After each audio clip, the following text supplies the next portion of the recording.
Welcome to Policy on Demand's Week in Review. I'm Mark Prater. We're in the midst of a busy and focused congressional work period, so let's start with the FY25 reconciliation bill, including tax legislation. This continued to move forward some this week. And just as the focus of the last few weeks has been the House, which processed and eventually passed the reconciliation bills, the focus is now on the Senate. The Senate Finance Committee is not required to mark up a reconciliation bill.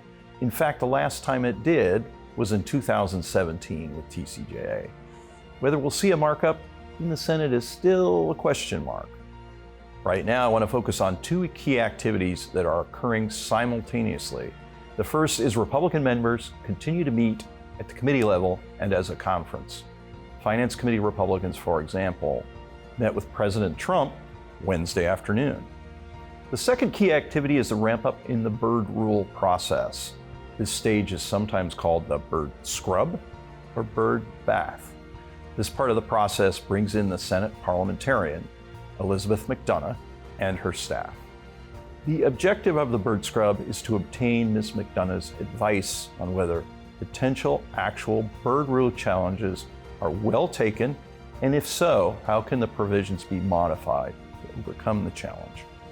All this activity, including discussions with Joint Committee on Taxation staff, are designed to put the substitute Leader Thune will bring up in good form and ready for Senate debate. In my conversations this week, questions have come up about how the Senate will respond to the House bill's clawback of the Inflation Reduction Act, or IRA, energy production tax incentives. Republican members, especially Finance Committee members led by Chairman Crapo, are reviewing the House bill provisions and considering the changes they might make when the tax portion of the bill is put in play in the Senate. The House package of changes to the IRA raises a considerable amount of revenue.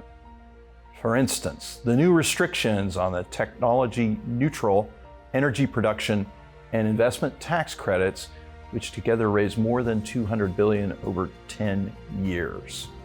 Senators will have to consider that revenue raised in light of the reactions from constituents and each member's perspective on how the IRA credit package would work on a going forward basis.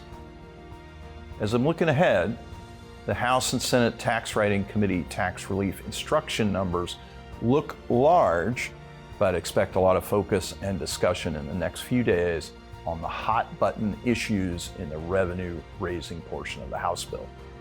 Among those hot buttons are the IRA credit package I discussed previously, the proposed Section 899 Pillar 2 and DST retaliatory measures, and the increase in the state and local tax deduction or SALT cap. Companies should closely monitor what Senate tax writers say as they work their way through these issues. Come back next week as we continue our analysis of this bill. Take care.